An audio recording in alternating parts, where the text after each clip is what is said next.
Hi, my name's Andrew. And I'm Katie. We're from Florida, and today we're outside of Seward, Alaska. This right here is the Flak Wagon. FL being Florida, AK being Alaska. We drove all the way from Key West to the end of the road in Homer, and here we are in Seward now. We quit our jobs and we decided we wanted to travel for at least a year was our original plan, and not really knowing exactly what we were going to do up here, just wanted to go for the adventure. So the trip up here mechanically went off without a hitch. We spent a lot of time and effort repairing or pre-repairing any wearable parts that could go out. Spark plugs, brake pads, rotors, leaf springs have been beefed up. Pretty much everything was prepared for the trip beforehand. Haven't had to make a single repair since then, other than, you know, breaking a few hinges here and there, getting yanking doors off. So this is our kitchen. This is where we do all of our cooking. We actually made these wood pieces to fit on the doors, and I painted them, and he did most of the woodwork. And on here we put some of our leftover vinyl countertop. It's a countertop from the interior that we had left over. This is our stove. Typically, what we've been doing is we cook mainly dinner on this and breakfast. We make coffee and bagels and things like that, pancakes. But for lunch, we try not to, it's hard to constantly use this cooking because it is a process. These are our propane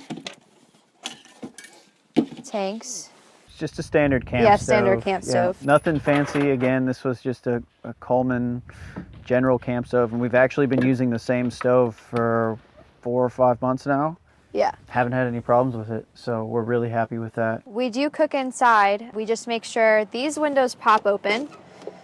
So we make sure those are open, and there's a window in the back that opens as well. There's also a carbon monoxide detector immediately above the stove that will go off should we cause any fumes. Haven't had any issues cooking inside, and we actually do cook inside a lot because of the rain. So when you're cooking outside in the rain, it's not that much fun. So the wind more than the rain. And the wind too. Here, so it pulls out the stove. Another thing you'll notice we did on these boxes too, all the doors lay flat. This is extra workspace everywhere just to make it easier. Both of these cabinets fit right inside this door jamb here. One thing with a van or any other tiny home, you want to make the most of any space that you have. So I saw dead space there. I needed a place to put a kitchen.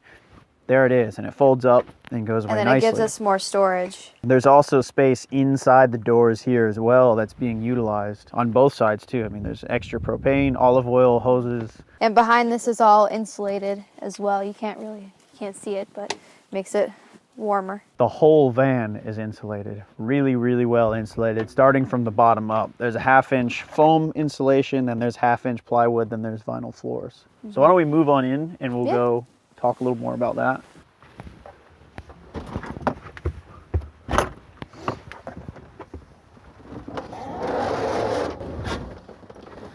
This was probably my greatest junkyard find. I found a Sportsmobile in a junkyard, and the guy didn't know what it was, and he charged me $50 for the roof. It took me a long time to get off, and it took me a longer time to get it on. A lot of things needed to be repaired on it, and I give a lot of credit to the guys on the Sportsmobile forum who gave me a lot of good advice on how to do exactly that, because there's only a handful of people outside of Sportsmobile that have installed one of these themselves, and that was a long process. And I was able to track down the factory that makes these canvases. We were able to get a new tent for it because the old one was pretty weathered. It came off of the same 1994 that we got the doors from. Yep. And from that as well, we got the swivel seat here that turns around, and we'll kind of work our way here now. Up here in the front, we also got the swivel seat off of that old Sportsmobile, which gives us a lot of extra living space. It's really nice. A few other things to note up here: insulating curtain. One thing I would definitely recommend if you're doing van life, RV life, bus life, anything, blackout curtains, because inevitably you're going to end up in a Walmart parking lot and you're going to want to black out your windows. So I made these. Inside is insulation, and these are completely blackout curtains. So we snap them on. So we put these marine snaps onto the doors. You can see them all around, and no one can see in. You can't see out. It's completely dark in here. Keeps us warmer too, and cooler if we want to stay cooler. So this is my electrical control panel back here. There's a fuse panel that everything that runs off of 12 volt power goes through that fuse panel first. I have an inverter, 2000 watt inverter for charging appliances that don't accept 12 volt charging or running something like a blender or anything like that. I would say that having an inverter is not essential. It's a lot of money for one, but we do use it almost every day for smoothies. But almost every appliance that we have is 12 volt.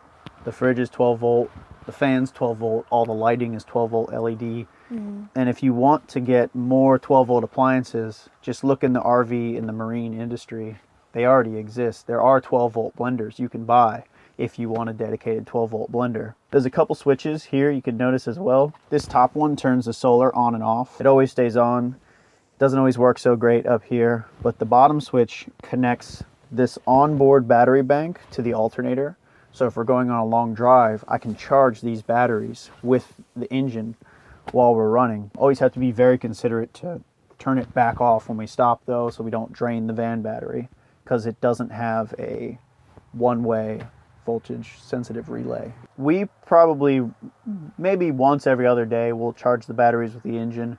However, it does take a long time to charge the batteries all the way up. Whenever we can, we plug in the van and top the batteries up and get like a true full charge. And we have to do that probably, unfortunately, almost every other day while we're here. Otherwise, the fridge shuts off. And I've kind of been tweaking the fridge where we'll turn the fridge on only at night. And through the day, it just acts like a cooler that keeps everything cool. We'll monitor the temperature of it. If it gets above, you know, upper 40s, 50 degrees, we'll turn it on, or I'll run the van for a little bit, get it going. So the top degrees is the fridge, and then this is outside. It's real time, we keep track of it. Yep. And if it's too hot If it or gets- too cold even, that Yeah. happens sometimes. We leave the fridge running too long and it gets down to Yeah. 25 degrees, your stuff freezes.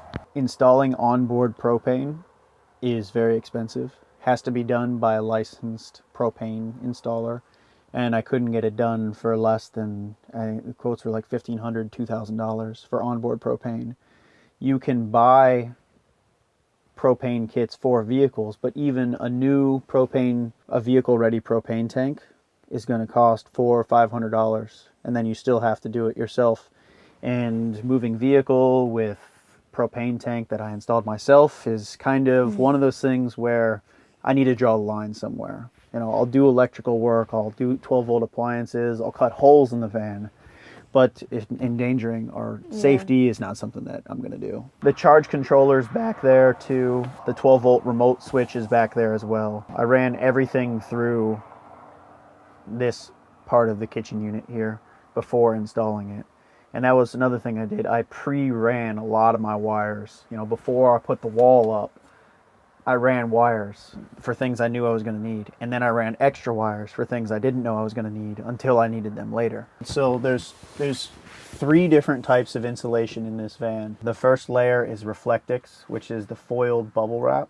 And that went directly against the wall. In larger gaps, we put fiberglass insulation. Something you need to be very careful about with fiberglass insulation is it absorbs moisture. So if you're heating your van or cooking in your van, it could get wet and it could be a sponge that's going to rust your van from the inside out. All the fiberglass in here is bagged, so it will not absorb moisture. A vapor barrier is another way to prevent moisture from absorbing into your fiberglass. And then on top of that, there's slats that run the length of the van. And in between each of those slats is the foil-backed foam, 3/4 inch foil-backed foam. And the van stays pretty toasty. With the pop top down. We don't lose a lot of heat, especially with the curtains up. We did a lot better before we did the pop top, because the pop top is a fiberglass roof with just a thin piece of the Reflectix inside of it.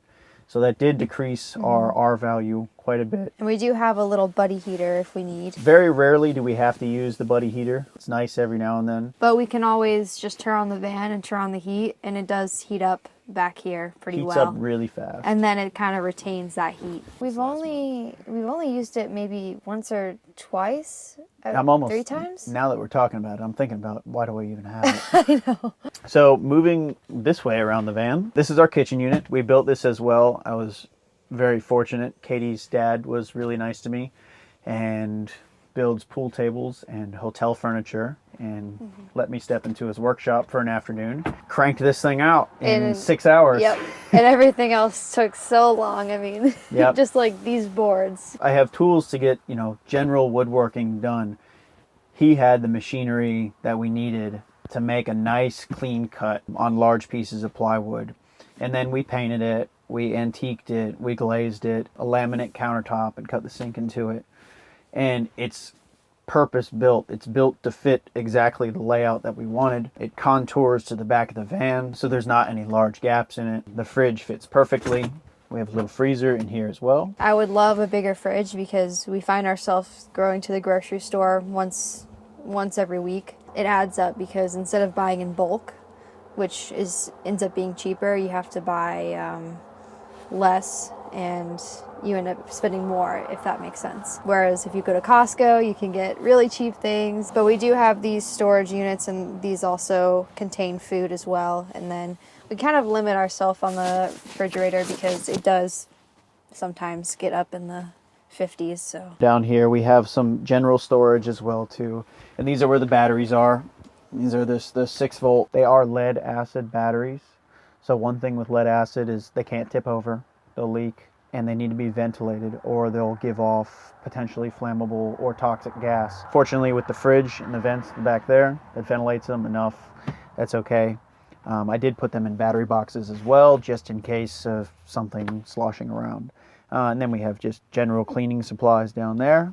And inside here as well, this is where our water tank lives. And this is another scenario where I built a water tank, or bought a water tank that fits perfectly inside the kitchen. And I had the fridge, and I knew which water tank I was going to get, and I had the batteries before I built this kitchen unit, and the sink as well. So I knew exactly what size this thing needed to be. And the 16 gallons doesn't sound like a whole lot, but that's enough to last us easily 3 days for cooking, probably 5. washing. I mean, we've probably gone a week on just that water tank alone. Just try to be considerate washing dishes. So we usually fill up the sink maybe halfway, and then we try to conserve water that way instead of leaving the sink running. We don't leave the sink running brushing our teeth, and it's kind of eye-opening. You realize how much water you use. And it runs on a 12-volt pump as well. And this is just an RV water tank pump. I have it on a switch, so we'll turn the pump off when we're done, and that's important because should you spring a leak, you don't want your pump to cycle out all your water into your van or bus. So these two are lights, and this one is a porch light that's out there, and the other two are just open right now in case I want to wire something else later. We also have a remote switch for turning on the inverter, and then 12-volt charging station. And we have one of those over here as well where we charge our phones. Yep, USB charging station on the other side. I should show them what I'm sitting on. So this is not only a nice fancy seat or footrest, but this is where we do our business. It's just a simple, self-contained toilet, and it is really not as nasty as it sounds. Yeah. This is for number one only, please. But it really is simple to take apart, and it's you don't have to get your hands dirty doing it. You just carry that tank to any toilet and dump it in, push a button, and then you're off, and that's it.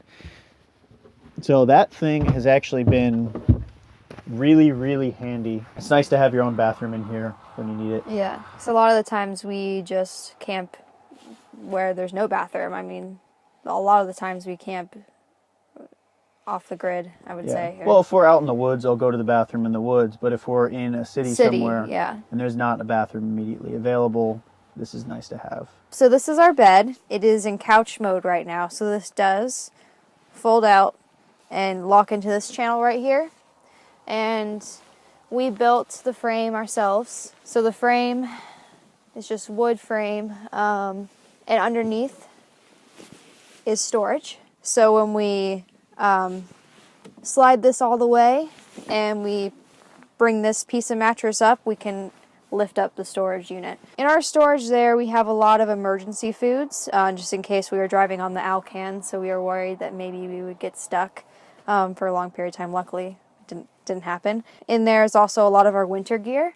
So things we don't need necessarily right now, and we'll put our summer gear in there when we switch to winter. We did spend a lot of time picking out the bed because this is our bed. We're not just camping in this for the weekend. We are sleeping in this every night, so we needed it to be comfortable for us. But what we did was we cut it with a turkey carver, and then we had to make these sheets custom. We did buy sheets, and then we had to cut them, resew them to fit our new mattress cut in half. We have a lot of canned goods, so we basically rotate our meals. We eat Mexican food, so we do tacos, burritos, so things like beans, rice, vegetables and tortillas, tortilla chips, avocados, and then we do pasta, and then we do something else. We don't really get fancy with our cooking because we don't have an oven and we don't have much storage, but it's worked out pretty good so far.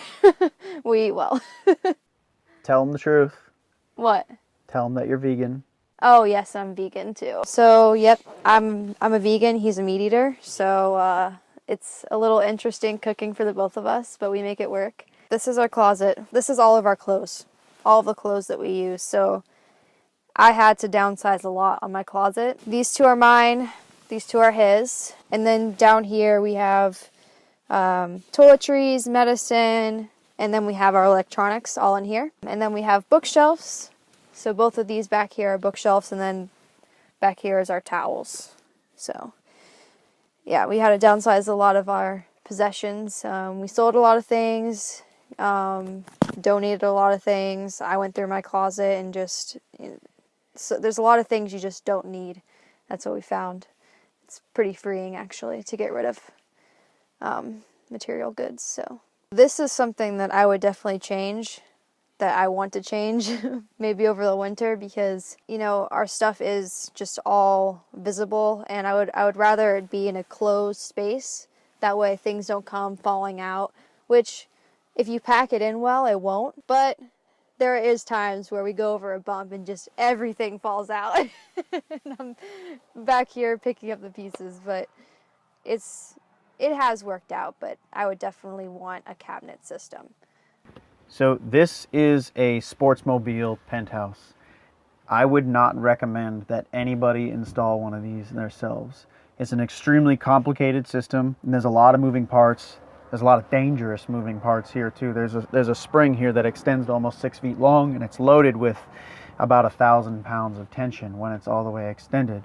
These scissor bars come down, and it preloads the spring to aid you in popping it up, and it's supposed to spring it all the way up. However, with the added weight of solar panels on top, it doesn't work quite as well as I'd hoped. This is another thing that I'm really glad we put it on the van. However, if I could do this again, I would buy a van that I could walk into and stand up in naturally without having to pop it up or lower it down every time we wanted to go somewhere. It is nicer because it keeps our center of gravity really low, reduced wind resistance, better gas mileage, all those things. But I would enjoy the luxury of being able to just naturally stand and walk around. And this was probably the most complicated and time-consuming thing we did to the van. Cutting the roof off was very intimidating. I used a circular saw, believe it or not, with a sheet metal blade, and it cut through the roof like butter. That was actually really easy to do, but getting the measurements exactly right, and it was very nerve-wracking because I only had one roof, and once I cut it off, that was it. There's no going back, so I had no room for error. And having never done one of these before, I was very hesitant to do it. And the penthouse actually sat in my backyard for 6 months, and I was just going to get rid of it because I didn't want to do it until I got brave enough to actually do it. And I kept pushing you. Yeah. Well, I'm very fortunate. Again, I mentioned the Sportsmobile forum.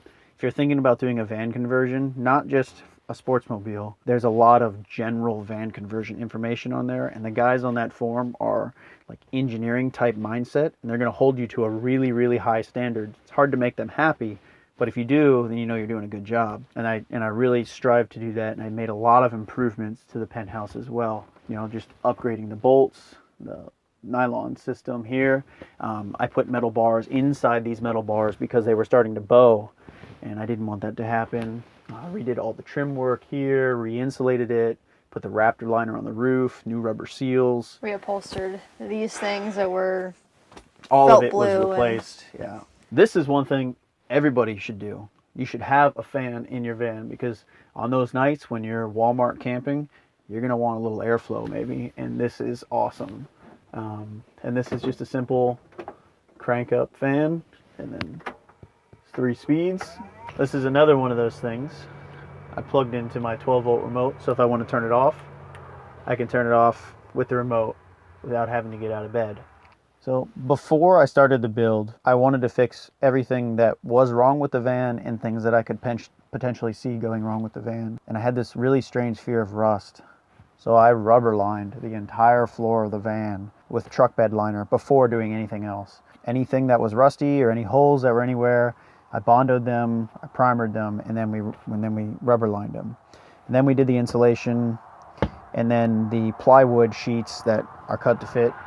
And then this floor is actually laminate flooring. Comes in a big sheet.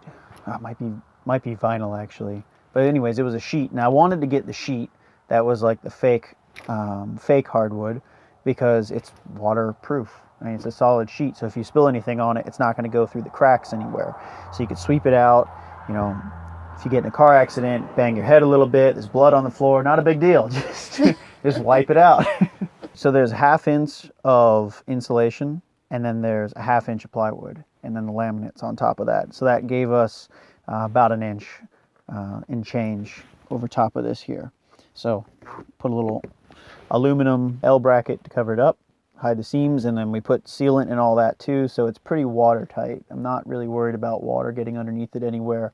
And I did the rubber lining all the way to the front of the van, just to make sure there was no rust. So the exterior is one of the first things people notice and they ask questions about, probably more than anything, is what kind of paint is this? And this is Raptor. On the top, the black this is a truck bed coating made by a company called U-Pole. And it's a do-it-yourself kit. It's an epoxy 2-part kit. They give you the gun in the kit, and you can spray it on with just an air compressor.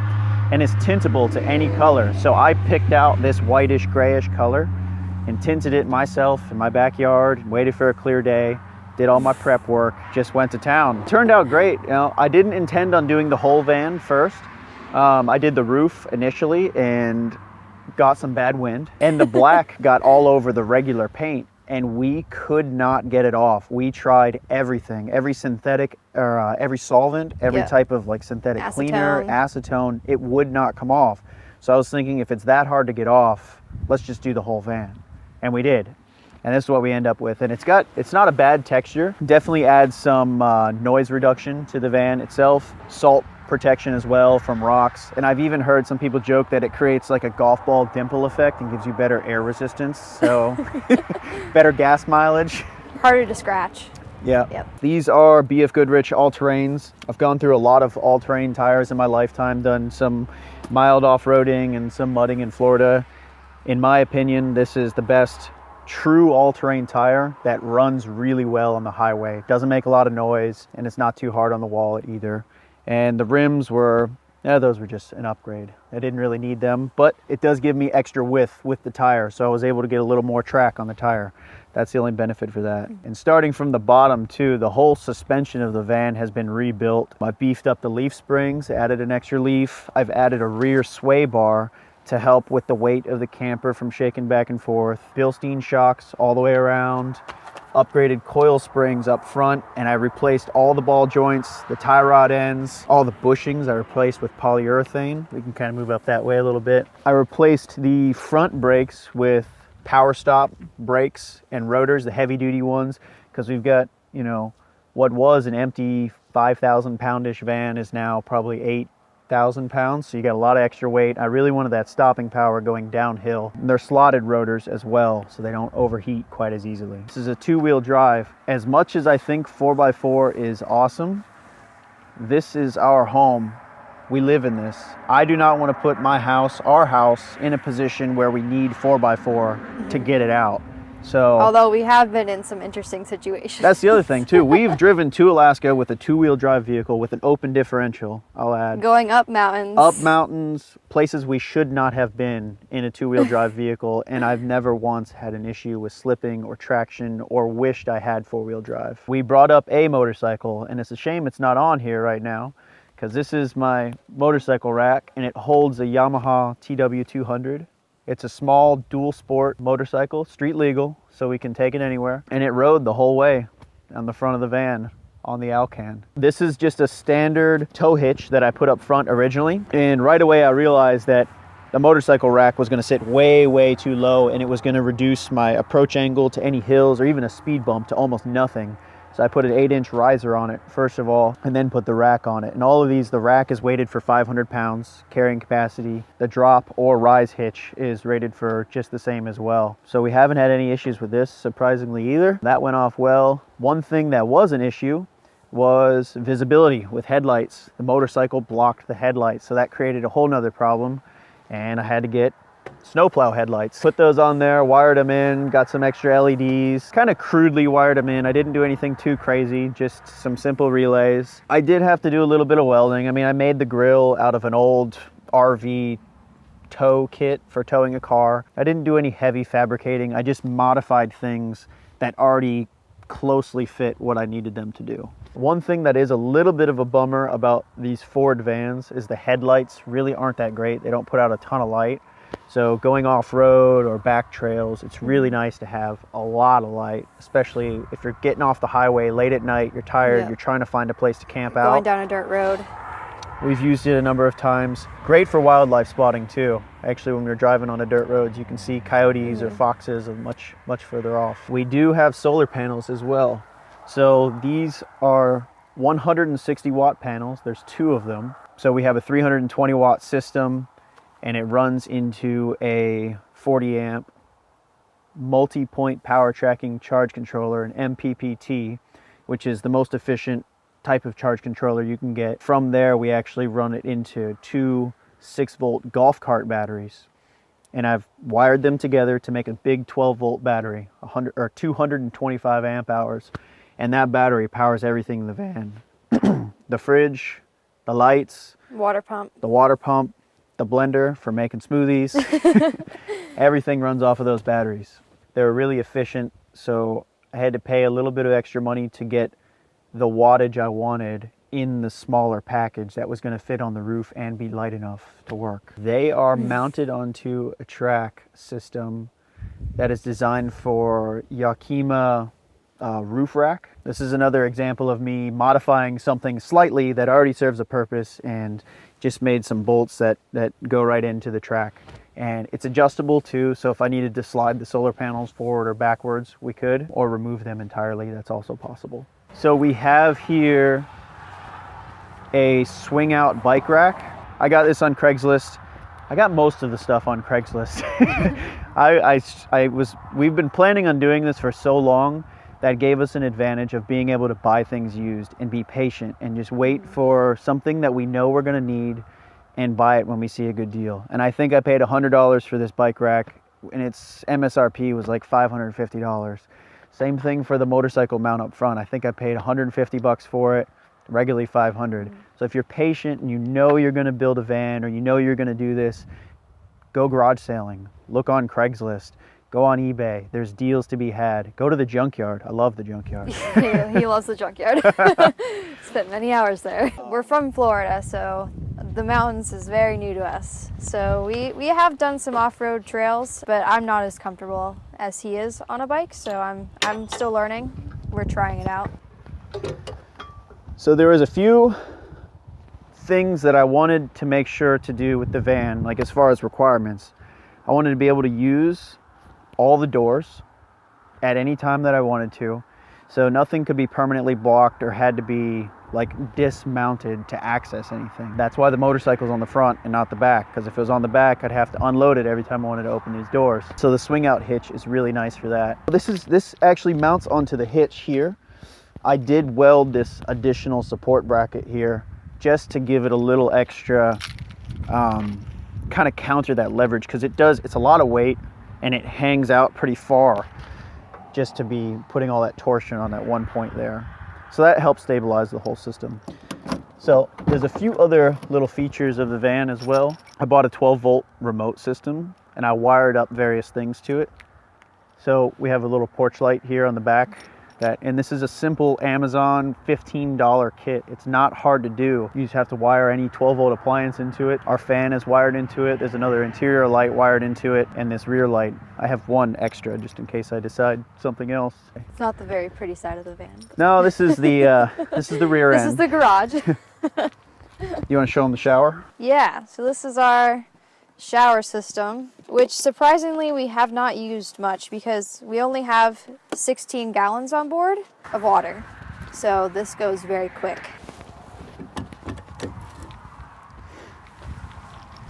So now we have a shower. I'll turn it on real quick. Yep.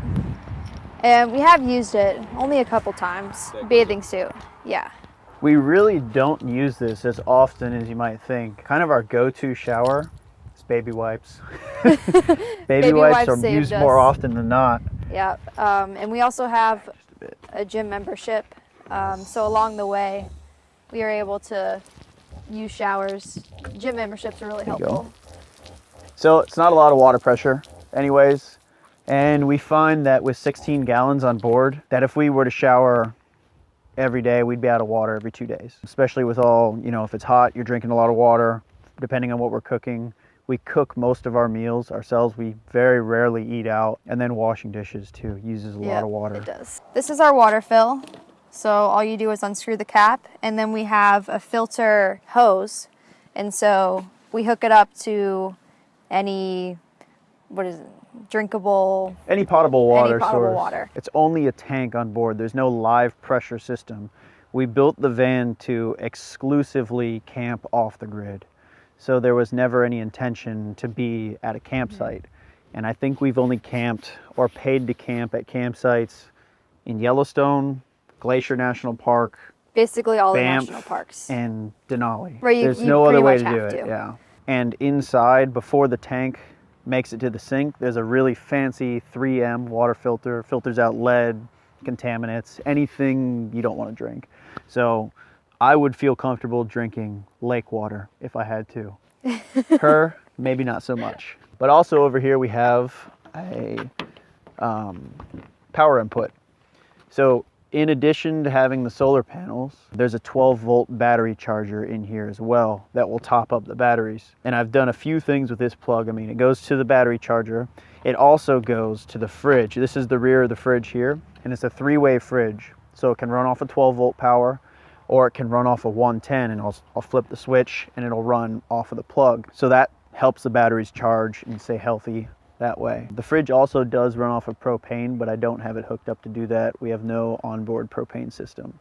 Yeah. But we do cook with propane. So we had to do these all as well. We had to cut the van. So I got this fridge from a neighbor of mine, a refurbished fridge out of an old 1986 pop-up camper. And this is, again, being frugal. I knew I needed a fridge, and 12-volt or 3-way fridges, brand new, of almost any size, are like $600. I was patient. I waited. I was looking around, 40 bucks right here. And it works. It's not the most efficient machine on the market, and this is probably one of my biggest gripes currently about the van. It is using a technology, I believe it's called absorption technology. So any fridge that uses propane is really, really efficient with propane, but not so efficient with 12-volt or 110 power. And this is the biggest tax on our battery, is the refrigerator. And depending on where we are, it's a catch-22 sometimes. Here in Alaska, the weather's colder, so it doesn't take as much energy to heat the fridge. However, I haven't seen the sun except a handful of times this summer. But in Florida, where we're from, for example, we get tons and tons of sunshine, but it's so hot that it's hard for the fridge to keep up with it. This is one of the things, if I could change something about the van, I would buy a dedicated 12-volt/110 fridge, a 2-way fridge that uses, I forget the name of the technology, but it's newer, it's much, much more efficient than a 3-way fridge. I think it saves you like 10 times the power. You're gonna draw half an amp as opposed to drawing 5, maybe 10 amps. $20 out of a junkyard, and it's double paned tempered glass, and it slides open, and there's a screen on it as well that slides open. Unfortunately, we have a leak somewhere. Nothing's leaking inside the vehicle, which is good news, but Only in the window. inside this window, we've got some moisture buildup, and I'm not sure where it's coming from. It's performed great so far, and I haven't had any other issues with it, so I'm generally happy with it. Well, and tell them about how this was meant for a straight surface, but we put it on a curved, so we had to. Okay, yeah, so if you're going to install aftermarket windows on a van, one thing you need to be very considerate of is vans are curved. Most of them are anyways. Some of the older vans are less curved, some of the Sprinters are straight. If you get a window that's built for a trailer or an RV, they are not curved at all. So if you get one that's very tall in the vertical direction, you might have a gap of 1/2 inch at the top or bottom. So you need to be very considerate of that. This one was not so much. Like, I could barely fit a penny underneath the top or bottom. This is Dicor RV window sealant on it. Really excellent stuff. I've used probably 2 or 3 tubes of it around the van, just sealing everything. And I haven't had water get into the van anywhere, you know, on the roof, on the sides, through this stuff. And it's really been great so far. The reason I bought a Ford van, this particular model, is because the body and the frame is the same from 1992 to 2013. So it gives you 21 years of parts to scavenge through. It's the most common van manufactured in North America. Anywhere in the country and in Canada and even here in Alaska, you're gonna be able to get parts, which is what I wanted, because inevitably things do break and you need to be able to fix them. What's really cool about it is this van is a 2006, and I'll show you here. I wanted power windows and I did not have power windows on this van. And I found power windows off of a 1994 in the junkyard. So you can see the different colored door. They were blue. They were blue. They were really blue. The power window guts were inside the door. So I took the door and I literally unbolted the old one and bolted this one right back up. So you're talking about a van that was made 12 years prior, and it was a bolt-on application. And even these door panels, this door panel came off of a 2013 and it fit on the 1994 door, which is really great. Common usage of parts there. Should I show them how it rolls down? Because it's kind of interesting. You can, yeah, show them how it rolls down. I didn't get the door panels with the original door. They were destroyed, and I had to wire up a new door motor relay system. Up in here, you can kind of see Katie's using. I built just out of a plastic box, and again, I got this on Amazon, paid like $6 for it. It's just a little computer or electronics control box.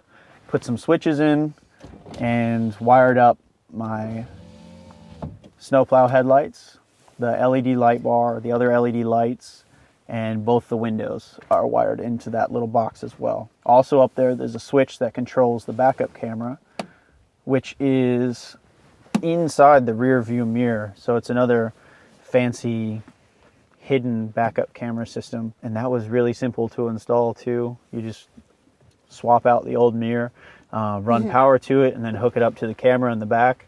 And that wasn't even that expensive either. I think with the camera it was $150. Amazon as well. Yeah. Yep. Amazon was one of my other go-to places for getting supplies and doing research. And with Prime, I mean, I could get things delivered to my house almost faster than I could go out to the store and spend time doing it. Because a trip to the hardware store, we probably took 3 trips to the hardware store a week. Yep. And a 30-minute trip turns into a 4.5-hour trip almost every single time. And I am exhausted when I'm done shopping at the hardware he store. loves it.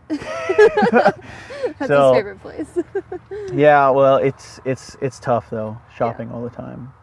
So any chance I could save ourselves a trip to the hardware store, we did. And a few other things you'll notice up here. I mean, the roof, we did all of this. We put a new headliner on it just to give it a little custom color, make it feel more homey. We repainted a few things. The plastic on the center console was a little worn, so we freshened it up with some Krylon plastic paint. Carpet on the dash, floor mats. I think those were both Amazon as well, and they're cut to fit already, so we didn't have to do any custom work on them. That saved us a lot of time. The doghouse pops right out, and I can change the spark plugs. Did change the spark plugs from inside the van. Doesn't mean it was comfortable. I'm not saying that at all. Actually hurt quite a bit, but some of them were easy to reach anyways. Thanks for watching our video. You can check us out on Instagram, Flakwagon. FLAKWAGON. So Florida to Alaska. And that's how the name came about. Yep. And it fits it pretty well because it is a rugged beast that has gotten us all the way here, and I'm really happy with it. Thanks Yeah, again. Thank you.